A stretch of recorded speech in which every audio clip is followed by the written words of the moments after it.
Kemudian silakan teman-teman bisa langsung search di sini, kemudian bisa ketikkan akses, lalu nanti tinggal diklik saja. Nah, kalau sudah nanti tampilannya seperti ini, silakan teman-teman bisa pilih blank database saja.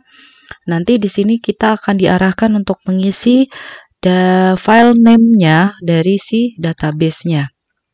Misalkan kita isi dulu dengan DB atau database sawit. Silakan isi tanpa menggunakan spasi ya. Kemudian kita pilih kita mau taruh di mana. Misalkan kita mau taruh di folder yang berisi atau folder mata kuliah kalian. Nah, ini silakan bisa diarahkan ke sana, disimpan begitu.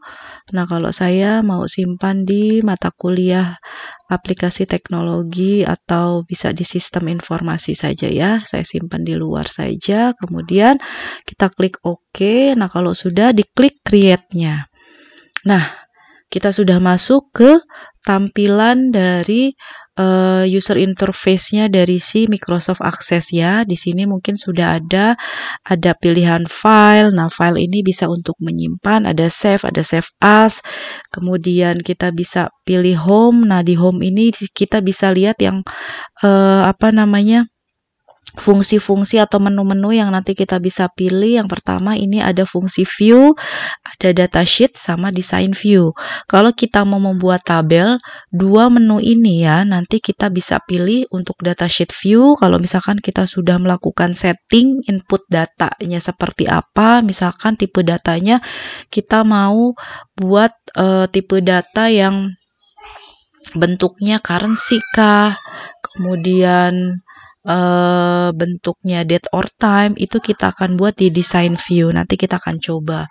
Kemudian di sini ada beberapa menu lainnya namun belum aktif karena memang kita belum buat tabelnya ya. Kemudian untuk create, nah ini ada create, bisa membuat tabel, kemudian kita bisa tabel desain, kemudian nanti kita bisa menggunakan query ya, nanti kita akan masuk ke query juga. Nah, ini ada bagian untuk membuat form. Ada beberapa pilihan, nanti teman-teman bisa cek satu persatu. Kemudian untuk external data, ini semisal kita sudah punya data dari Excel, kita bisa import langsung ya dari Excel. Nah, seperti itu mungkin kita langsung coba dulu ke menu home. Nah, di sini kita akan coba untuk membuat tabel. Ya, di sini kan sudah ada nih, ini namanya datasheet view. Ya, kalau kita mau membuat suatu tabel, kita bisa pilih design view terlebih dahulu. Nanti kita akan diarahkan untuk memberi nama tabel. Misalkan kita buat tabel, kita singkat saja cukup TBL begitu ya. TBL pengolahan misalkan dibuat tanpa ada spasi ya.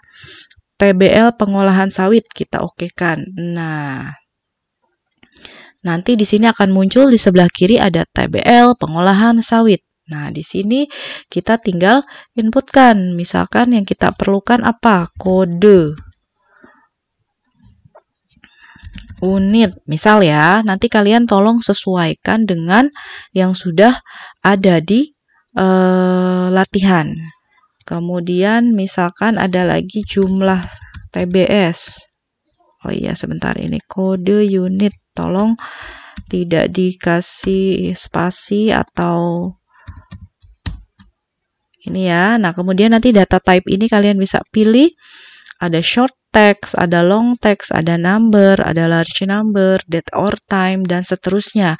Nah, silakan baca lebih detail mengenai tipe data yang tadi ada di materi kuliah. Fungsi-fungsi dari tipe data ini seperti apa?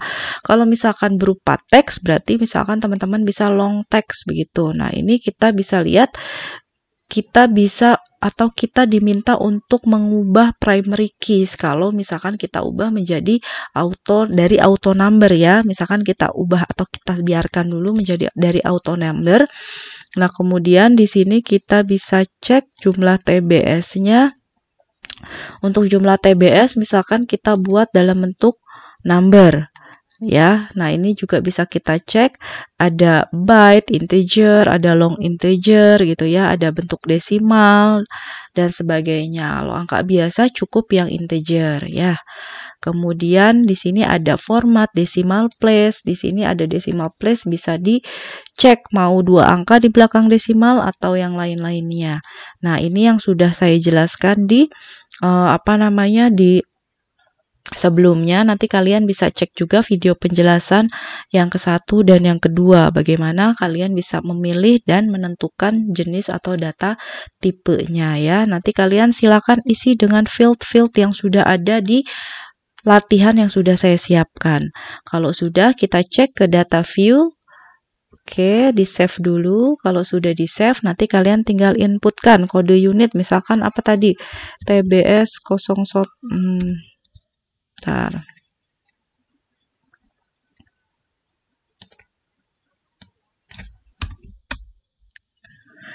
Nah, ini nanti tinggal diinputkan satu persatu ya, jumlah TBS-nya misalkan 20 atau 200 gitu ya. Kemudian di sini misalkan nomor atau kode unitnya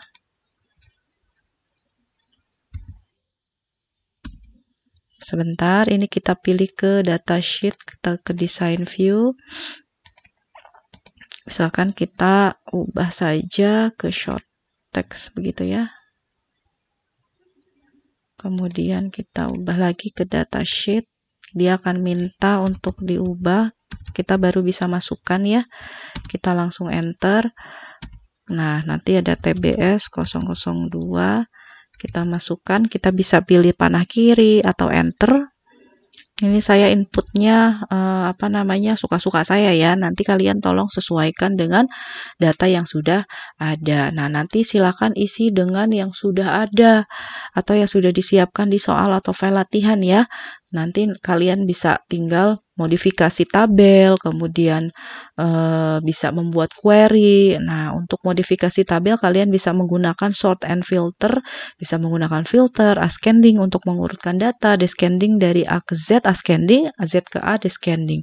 Kemudian di sini ada juga advanced filter option. Nah, ini nanti kalian bisa pilih filter by form, apply filter, advanced filter, or short gitu ya. Nanti kalian bisa cek satu persatu fungsi dari masing-masing menu yang ada di sort and filter begitu ya. Kemudian kalau kalian membuat tabel yang lainnya, kalian bisa klik menu create lalu pilih tabel. Nah, di sini kalian bisa langsung buat desainnya, langsung ke design view. Nah, ini kalian akan diarahkan untuk membuat tabel, nama tabelnya dulu, misalkan tabel kirim gitu ya. Oke kan. Nah, maka akan muncul tabel kedua berupa tabel kirim. Nanti kalian tinggal inputkan hasilnya atau yang diminta gitu ya. Nanti baru kalian bisa proses lebih lanjut. Begitu.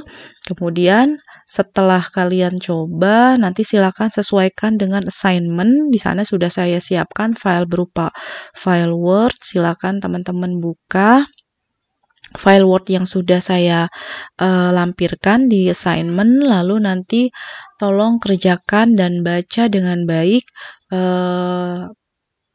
catatan-catatan terkait dengan pengerjaan dari tugasnya. Begitu dari saya, terima kasih. Silakan nanti jika ada yang tidak dipahami boleh diskusi atau WA saya ke nomor saya. Selamat belajar. Mohon maaf jika masih terdapat kekurangan. Assalamualaikum warahmatullahi wabarakatuh.